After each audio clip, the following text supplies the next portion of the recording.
It seems our least favorite performative male is back. The Priory of the Orange Tree. It is a romantasy book. This is what I was talking about. This guy is a professor of literature with a focus on fantasy at the University of Oxford, and he's describing the Priory of the Orange Tree as a romantasy. Like usual, you snitch the first 2 seconds and then make a whole video, even though he talks about the fact that it's high fantasy for the most, or epic fantasy, most of his video.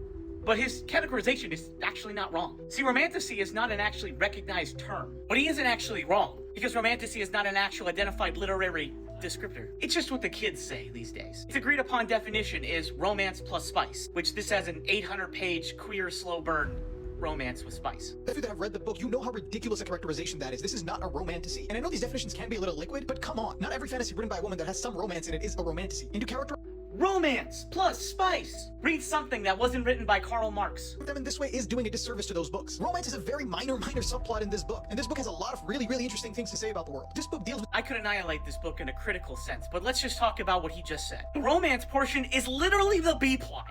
An 800-page slow burn romance is a B plot.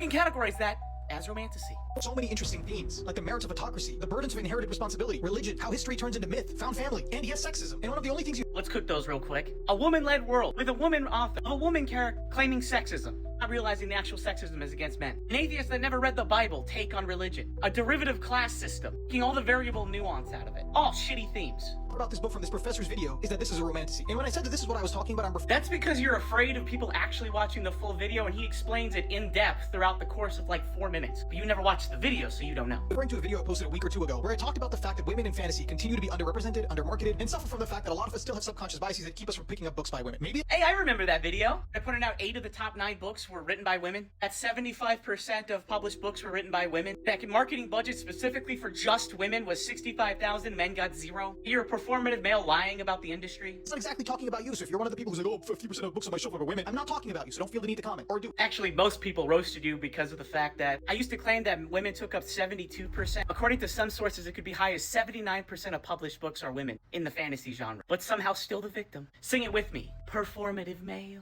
With so much pushback. But here you go. Here's a clear-cut example of what I'm talking about. I know so many men who will refuse to pick up romantasy. And for all those men who saw that video from a University of Oxford professor who maybe they give more credence to than me, they'll now be less inclined to pick up the Priory of the Orange Tree. No, I wouldn't recommend it because it has poor thematic writing, terrible pacing, super woke writing, inconsistent expectations amongst characters. Seriously, the main character is gonna piss you off so many times where she should literally have died and didn't, while condemning a bunch of people that do the exact same thing. It's an excellent book by Samantha Shannon and is not a romantasy. So I said it once and I'll say it again. Especially if you're a man, seek out books by women because things like this might keep you from finding otherwise excellent books. Just seek out well-written books, which can be a man, can be a woman. If he recommends the book, it's probably a good idea to avoid it.